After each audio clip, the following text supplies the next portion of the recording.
Do you know what? I hadn't pressed record. I thought it just automatically recorded. Shall we start again? Yeah, let's go for it. Shit, that's so annoying because that was a well good intro as well. No, it's good. It's good. It's All right, practice, man. That's the point. let's go. Let's go. Hello, everybody, and welcome to the Boxing Locker podcast with Matt and Shane. This is actually the second time I've said all of this because I just didn't hit record.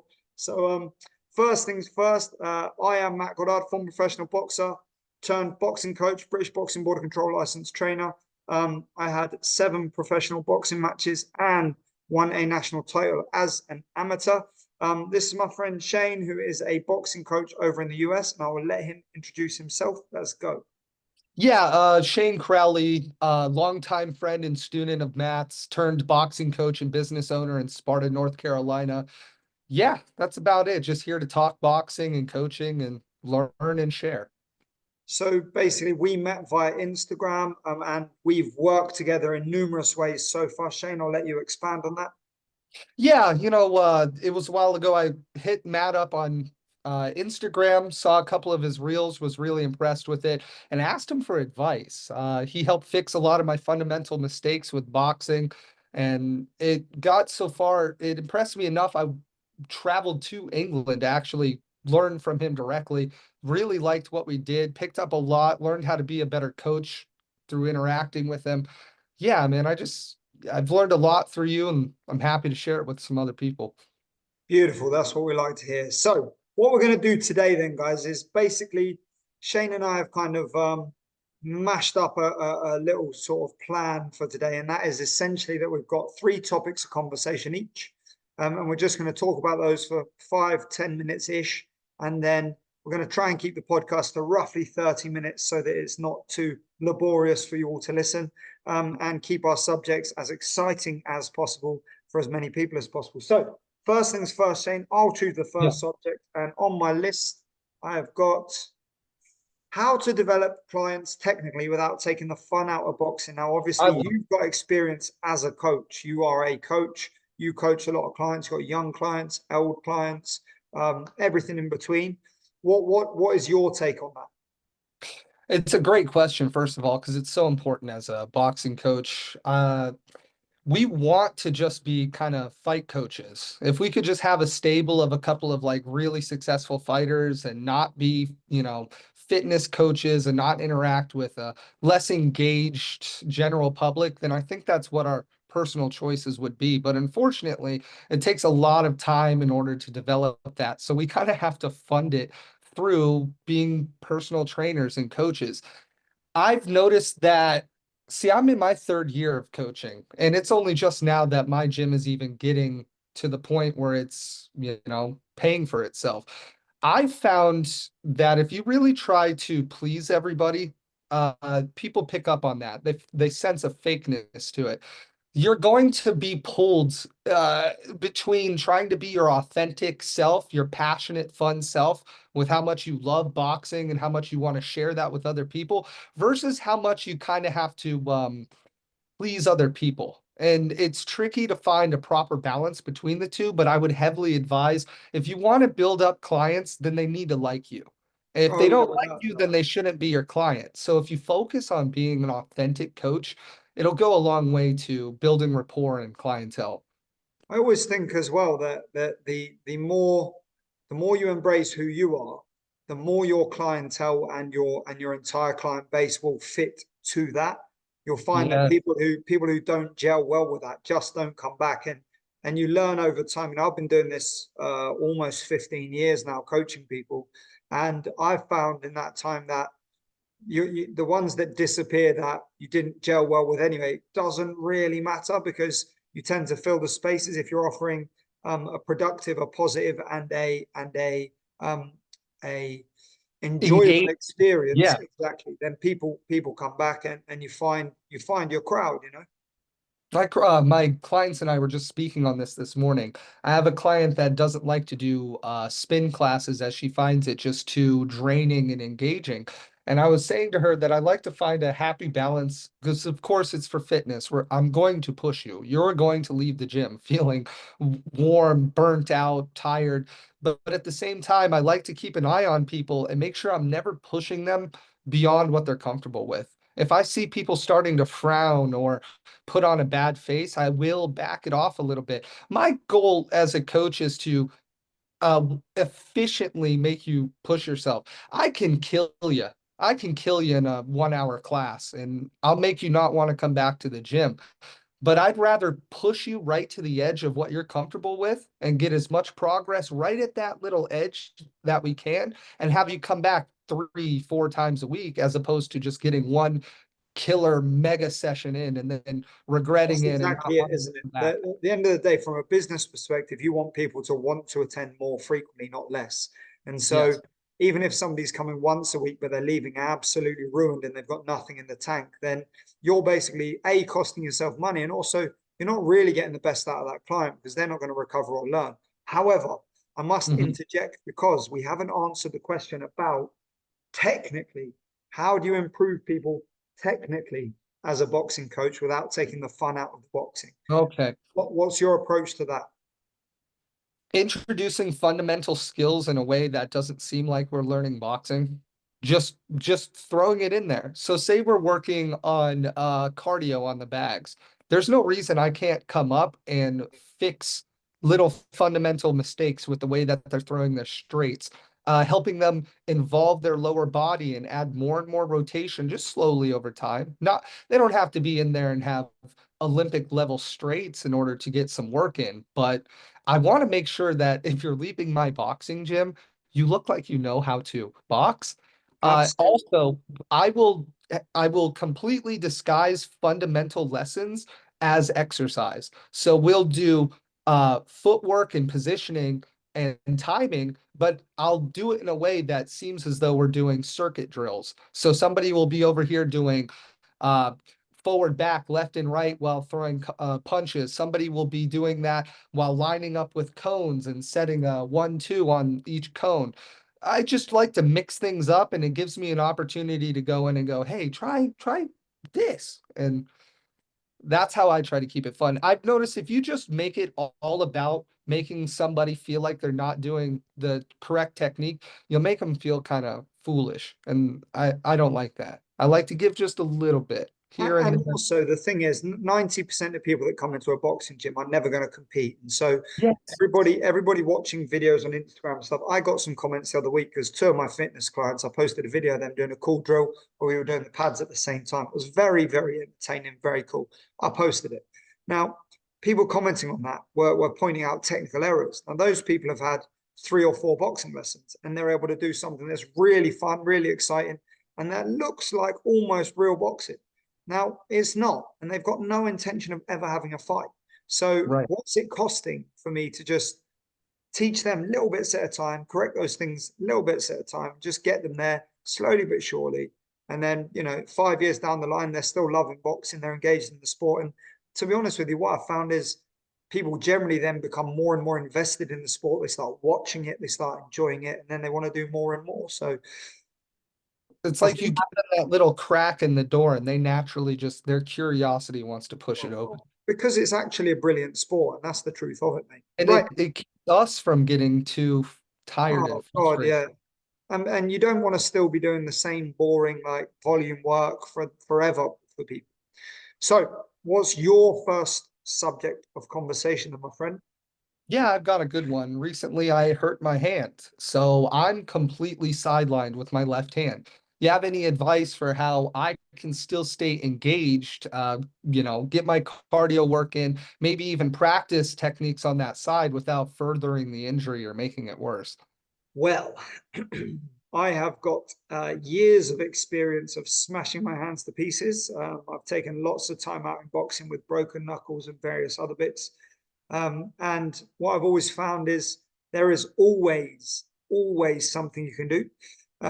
Primarily, what I fall back to is footwork and defense because they Ah, are the skills that generally get neglected. So every time I've had bad hands, it's working on defensive drills, like learning just to keep my hands down out the way, letting people throw punches at me, slipping and evading, making a miss. No hand defense whatsoever, just head movement.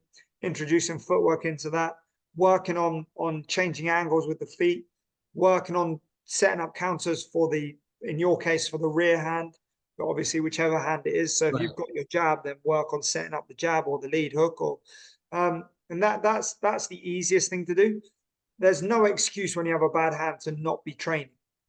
Yeah, you don't have to smash stuff to be training boxing. You Absolutely not. visualize, you take a step In back. fact, the opposite is true. And often people who come in and they just start absolutely thwacking the life out of the bag are just doing nothing but thwacking the life out of the bag. There's no boxing, Maybe hurting themselves. hurting themselves or diminishing their capacity to learn, or they're basically just tiring themselves out with no real end product, no positive product. I had to learn that lesson the hard way myself. I just used to hit the bag wrong. I would just smash it as hard as I can, and it took one messed up wrist, excuse me, and I was like, I'm doing something incorrect here. I think that's actually how I got to know you. I asked you what I was doing wrong. And you're like, you're pushing your bones through the punch. Pop it. Don't push. The snap, Don't you hit the smash bag, through. you hit the edge of the bag rather than pushing your shots in. I mean, it's different if you're a professional. It's different if you're competing. Like, you obviously have to work the bag in different ways, a la George Foreman. You know, we want to drive our shots in sometimes, but also Yes. primarily most of the time when you punch in boxing, you stab your shots. You don't drive through the target. Because if I drive through every punch as hard as I can, I'm just left vulnerable and susceptible to counters. So it's a waste of time. So basically, yeah, take a little bit away from the power. If you're injured, that is, take a little bit away from desiring, chasing power. Maybe get off the mitts, get off the bag, practice your footwork, practice your position, Get in practice your front of a mirror. visualization. Absolutely. See things, practice putting yourself visually in those panic moments. Oh, oh crap, I'm here and he's there. Oh, that's coming at me. Uh-oh. What do I do? That's the time to go in and do that. The other thing to do is Or a good time. rather than doing your pads or mitts or whatever with your trainer, just get them to chuck a pair of gloves on and throw some punches at you. Challenge your defense. Figure out that head movement. Use young kids at the gym to just chase you around the ring, trying to hit you in the face, and you just move your feet. I mean, when That's I fun. was boxing, like, my whole defensive skill set was built off the back of 8 to 11-year-olds trying to take my head off, and I just spent 20, 30 rounds every single night of the week just making them miss. And then you can't help but be good because they punch so unconventionally as well that it sharpens everything up. And they'll catch you too, and you'll be surprised because you'll spar with full-grown adults that can barely land a hand on you, and you've got some 11-year-old piecing you up. You're like, what is going on here? More relaxation, mate. That's what it is. Yeah. Right. On to the next subject, mine, in fact, and that is, what's killing boxing? I'm going to do an opening statement with this. Now, first and foremost, I don't want people to think that I mean that boxing is dead. Yeah. What I'm saying by that is boxing is, although it's thriving monetarily, I think the actual A, art of boxing, and B, quality of fights is diminishing over time. Certainly in the case of volume, as opposed to, you know, there's good fights here and there, but they're not happening as frequently as I think they were certainly from the late 90s into the early 2000s. And I think that's the point at which it diminished. So I'm going to hand it over to you. What is your answer to that? All right, so my mind started racing on that. At first, I was thinking, you know, general ignorance, but it is, as you elaborated, it goes a little bit deeper than that. Maybe some of it is the princess syndrome that kind of happens to more successful boxers. Maybe there's just not enough hungry up and coming guys that are willing to risk their image and their reputation in order to put on an entertaining bout. I mean, look at the Williams-Skull Canelo fight that just happened. A lot of people are beating on Canelo for it. Oh, he should have brought it to him. What more could you ask for him? He literally walked a marathon chasing the guy down, and it seemed like the other man didn't want to fight. We had a fight just a little bit before that where a similar strategy was being used in the heavyweights, but the man that was being evasive stood his ground every once in a while, fired back with combos, and when he was caught on the ropes, showed that he could take the offensive, the more aggressive fighter. So there's a way to be evasive and entertaining that isn't going to turn people off and it can stay exciting. But there's just a mismatch of people that don't seem to be hungry enough and people that seem to be protecting their image. I don't know how wrong I am there. I would agree with that. I definitely think that is part of it. I think my only statement about the Canelo Skull thing is, would Skull have been able to do that against 𝐁𝐨𝐤𝐤𝐿𝐵𝐿? And the answer to that would be no, No. absolutely. I think the Yeah. problem is Canelo's too used to people giving him opportunities, and Skull opted not to. To You're right. his own detriment, and to be honest, to make it a really boring fight. No one's ever going to want to watch him again, which is mental. However, anyway, with that being said, you are right. I think Ryan Garcia is a good example of this. Devin Haney is a good example of this. Gervonta Davis is a good example of this. What these guys aren't doing is challenging themselves, and this is why I love 𝐒𝐻𝐤𝐬𝐬 so much, because from the outset he's looked for the hardest fights. He hasn't avoided anyone. And he's kept pushing himself for more and more challenging bouts. And all these other guys just look for the money, and that's all they seem to care about. And I get it. It's important to have money. It's important to be able to feed you and your family. It's important to have 7 houses and 15 cars. But you know, that it's to the detriment of boxing. I also think from a trading perspective, the Mayweather impact on boxing has been negative, because people train to be as negative as possible. And whilst it's beautiful and you can enjoy it from a pugilism perspective, while I can watch Shakur Stevenson and absolutely love watching it. Yeah, it's stale. 90% of people who don't understand the depth of nuance in boxing watch that and go, God, this is awful. And then they lose fans, and then they don't get as many sales. So yeah, that's that. And the other thing I think is there's I far saw too much something money. the other day, and I hate to blame fans for it, but it is some of that. Like I saw a breakdown of Shakur fighting somebody, and it was just a battle of front feet, and they were showing a highlight of how to be really good at being on top of that front foot game, and the comments were just littered with ignorance. Like I watched his last fight, Stevenson. I watched his last fight. I won't pay for another one of his pay-per-views. What a snore, all that stuff. But in reality, if you've sparred even a dozen times and you go back and watch what he's doing, there's a lot to learn there. There's so much useful, incredibly powerful, useful information that there is. But what you have to understand about that, this as boxing coaches, as boxers, as martial artists, you can appreciate nuance, but 99% of the world have zero experience of that, and they just don't care. Boxing is the sport of entertainment. It's supposed to be gladiatorial, and I personally love Shakur Stevenson. As you know, I'm a huge fan, and I love boxer movers, and I love boxing. However, I understand where those people are coming from, because those people that are ignorant to the skills of boxing see that and think, God, this is boring, and they're not going to pay for it. And then they can't afford to fund the fights, and then we don't get the fights we want unless Turkey 𝐿𝐴𝐿𝐿𝐴𝐿𝐿𝐻𝐼𝑐's putting his money into it. And then you end up monopolizing the sport. And though it hasn't happened yet, I'm sure that's where it's headed. And there's all kinds of controversies that come through that. But yeah, I think it's a couple of things. I think boxing is on a downslope right now, partially because the fighters and partially because of the fans. And partially because of the promotion and the management, definitely. Because it's easy to blame fighters all the time, but the managers or the promotional outfits want to protect their cash cows, and that's always a bad thing. Right, that was a long one. Let's move on to your next one then, buddy.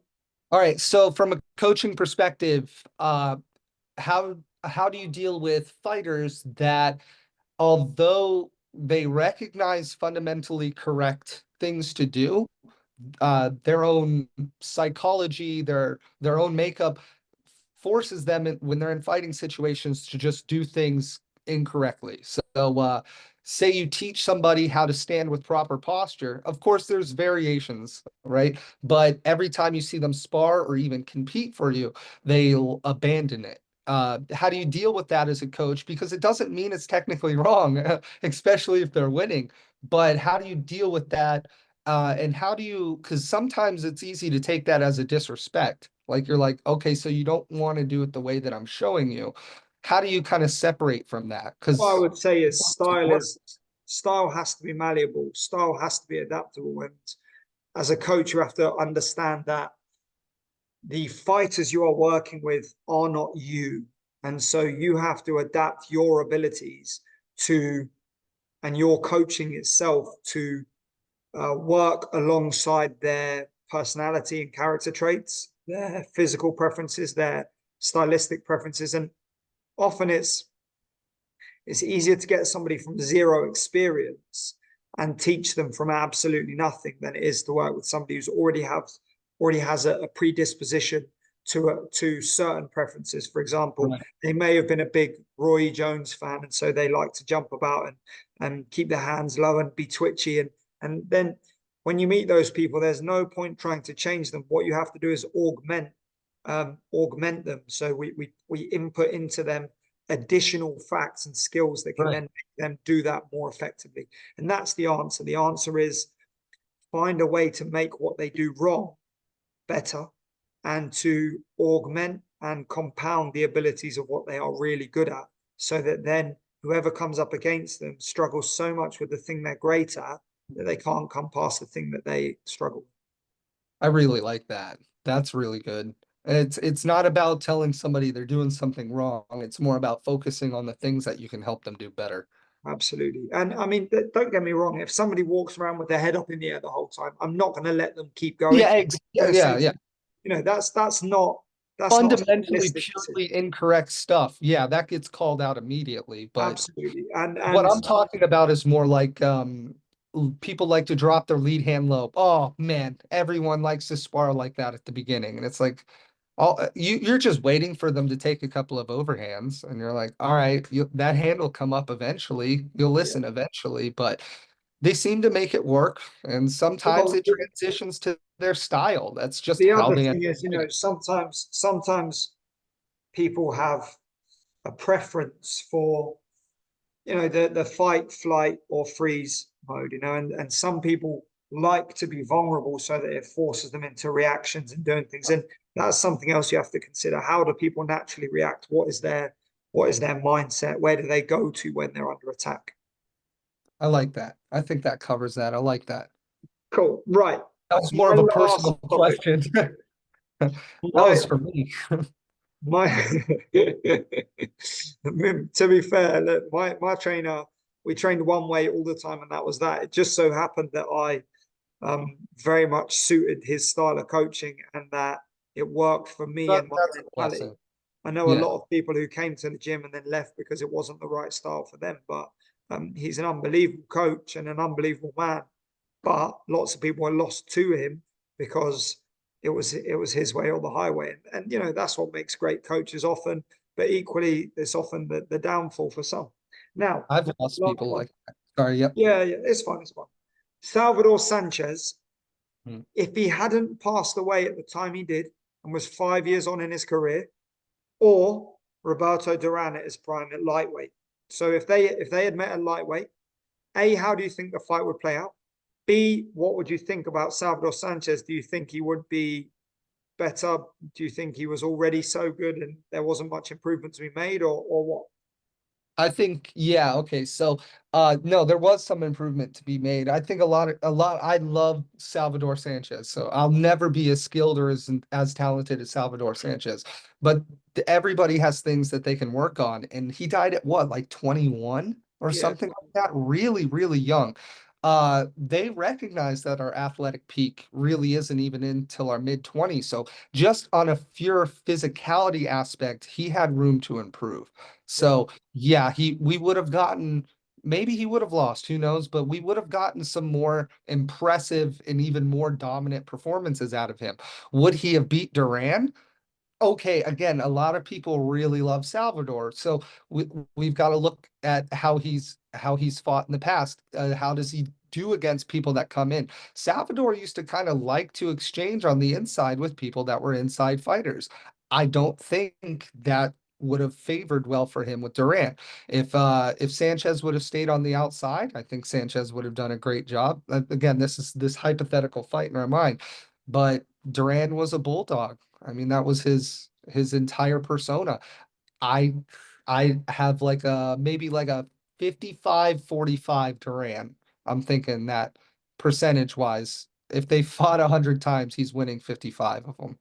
I think maybe the thing to consider though would be, I'm not disagreeing with you, by the way, I'm playing devil's advocate. I think the thing to consider would be 5 years later at 26, 27, whatever, how much additional power is Salvador Sanchez carrying for Duran to walk into, Oh, Um, Oh, I didn't think of that. Okay. Lots of big, long, and don't forget the other thing about long-limbed fighters like Salvador Sanchez is they can hit you hard at long range, short range, close range, mid range when they're to the side of you. Sanchez was evasive while doing it. Very, very evasive, very skilled defensively, and through combinations that very few fighters have ever been capable of throwing. I think Duran. Listen, Roberto Duran's one of my three favorite fighters. I'm absolutely could not be a bigger fan of the man, but I think it would have been a case of him spending 3, 4, maybe 5 rounds working on getting inside. Working to get in. Let's say at the time it was 15-round fights, then it's Duran all day for me. If I it's was going to say, yeah, okay. if Yeah. it's a 12-round fight, it's closer because I think Sanchez work early would definitely pick up a lot of rounds. He could punch in great volume. He was incredibly fit, from an enormous wide variety of angles. And you know, as I said, like you said, with the physical peak, 5, 6 years later, he'd be a lot stronger. He'd be hitting even harder. It's an interesting one. I think people often revert to the Pernell Whitaker, Roberto Duran lightweight fight as their kind of primary lightweight fantasy fight, but I think Sanchez coming up to lightweight could have been. I think the only thing I ever saw of Sanchez that would have indicated like a flaw was just inside fighting. He every once in a while would stick his feet down on the ground and just say, "Hey, I can do this too." I think 5 years out, if he just decided not to play that game and stole enough rounds in a 12-round fight, yeah, I think he's gonna edge it. I still think though Duran's beating him more than half of the time. I think Duran would end up stealing enough rounds and putting enough pressure on him and just backing him up enough that maybe he would crack him. Even 5 years in, uh, the power would make a difference. Yeah, I'd still give it to Duran though. I mean, I can't argue with that. As I said, Duran's one of my favorite fighters, and I don't tend to write him off against anybody at his own weight. I think the Pernell Whitaker fight that I mentioned previously would be exciting because of Whitaker's defensive skills, but I think Duran would have. I think Duran would have got him. I think Duran would have got him. Your turn, last one, mate. All right, let's think here. I wasn't all right. I'd like to know from you, what was one of the biggest things that you ever had a problem with developing skill-wise as a boxer, and how did you overcome it? The hardest thing that I found was the ability to deal with southpaws, and the only way you can get better at doing that is Like more boxing with southpaws. southpaws. Yeah, and Good that's luck. really, I think, from a stylistic standpoint, I always boxed low lead hand, right hand tucked in, shoulder forward, very bladed, and so, you know, anybody who's seen Floyd Mayweather's ab judo will know exactly why that's a bad thing, and why Floyd then adapted by getting his hands up and walking in and shutting him down, and then wins the fight. But if he tried to stay side on, he was getting eaten up all through the round. So Elaborate on that. Why is it that Zab was able to slice him up until he made the adjustment? well, because first and foremost, southpaws are more used to boxing orthodox fighters because they obviously meet fewer southpaws because there is less left-handed people. So that's the first thing. So they're already geared to boxing orthodox fighters. The second thing is Floyd Mayweather standing in this position gets the jab occupies the shoulder, and then the left hand comes straight down the middle, and it puts him in a position because it's a power shot where he can't counter with the backhand. If you watch a lot of Floyd, most of his counter work from that stance comes off the backhand with head movement. Right. Shoot the jab up and then come over with the right hand after that. Whereas Judah's thing, who was equally side on my head, was getting over to the side and throwing the left hand, fast jabs and setting lots of traps, and Floyd fell for them early in the fight. And then, as I said, you know, Floyd, one thing that people can never dispute is that man has got the dog in him, and he was all over him like a rash, and he didn't let him off, and he beat him up, and he bullied him, and he pushed him, and it was just a completely different Floyd Mayweather. I highly recommend anybody who loves boxing watches that fight because it's a hell of a shift in style. And it's a good study. It's a good study for you to Absolutely. go back and go, how can I deal with this if I have to deal with it? Yeah. What about you? What's your biggest challenge? What do you find challenging most? Unpredictable people. That's pretty much it. So I counter that with unpredictable head movement. What I mean by unpredictable is that say like new people that come into the gym that don't quite understand the common sense rules that come with sparring or boxing.